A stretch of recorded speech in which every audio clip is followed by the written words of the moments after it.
আবারও একই দলে মেসি, নেইমার, সুয়ারেজ জুটি ফিরছে সেই শক্তিশালী এমএসএন।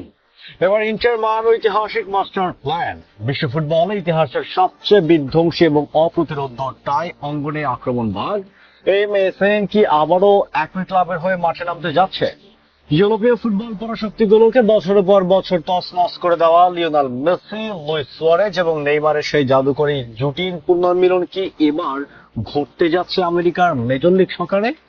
34 বছর বয়সী ব্রাজিলিয়ান পোস্টার বয় নেইমার জুনিয়রের ক্লাব পরিবর্তন ও চুক্তির মেয়াদকে কেন্দ্র করে স্প্যানিশ গণমাধ্যম মার্কা যে চাঞ্চল্যকর তথ্য সামনে এনেছে তা এখন বিশ্ব ফুটবলের সবচেয়ে বড় টক অব দ্য টাউন।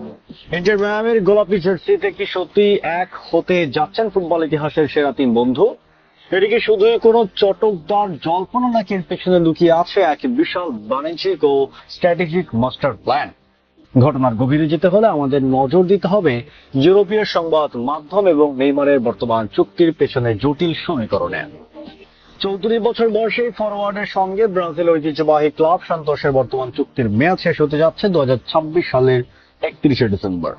এরপর নেইমারের ক্যারিয়ারের পরবর্তী গন্তব্যটি কোথায় হবে তা নিয়ে এখনো কোনো অপ্রাতিষ্ঠানিক ঘোষণা আসেনি।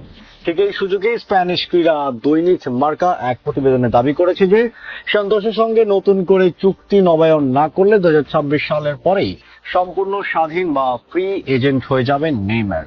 আর ফ্রি এজেন্ট হওয়ার কারণে কোনো প্রকার রিলিজ ক্লজ বা ট্রান্সফার ফি ছাড়াই বিশ্বের যে কোনো ক্লাবে যোগ দেওয়ার আইনি সুযোগ তৈরি হবে এই ফরাসি ও ব্রাজিলিয়ান তারকার সামনে। আর এই উন্মুক্ত দরজায় উস্কে দিয়েছে ইন্টার মায়ামিতে তার যোগদানের তীব্র সম্ভাবনাকে। কিন্তু কেন ইন্টার মায়ামির এই সম্ভাবনা ফুটবল প্রেমীদের কাছে এত বেশি গুরুত্ব পাচ্ছে? উত্তর লুকিয়ে আছে বার্সেলোনার সেই সোনালী ইতিহাসে। 2014 থেকে 2017 সাল পর্যন্ত ক্যাটালন ক্লাবটিতে একসঙ্গে তাণ্ডব চালিয়েছিলেন লিওনেল মেসি, লুইস সুয়ারেজ এবং নেইমার জুনিয়র। বিশ্ব ফুটবলে এমএসএন নামে পরিচিত এই ট্রাই অঙ্গনে জুটি ওই 3 বছরে বার্সেলোনাকে জিতেছিলেন অবিশ্বাস্য 9টি বড় ট্রফি, যার মধ্যে ছিল 1টি চ্যাম্পিয়ন লিগ, 2টি লা লিগা এবং 3টি কোপা দেল রে। বিশেষ করে 2014-15 মৌসুমে তাদের ট্রেভল জয়ের ঐতিহাসিক অধ্যায়ের সব প্রতিযোগিতা মিলে তিনজনই এক মৌসুমে করেছিলেন মোট 122টি গোল, যেখানে মেসির 58টি, নেইমারের 39টি এবং সুয়ারেজের 25টি গোল ছিল। এই ঐতিহাসিক রসায়ন আবারও একই ফ্রেমওয়ার্কে ফিরিয়ে আনার স্বপ্নই দেখাচ্ছে ফুটবল বিশ্বকে।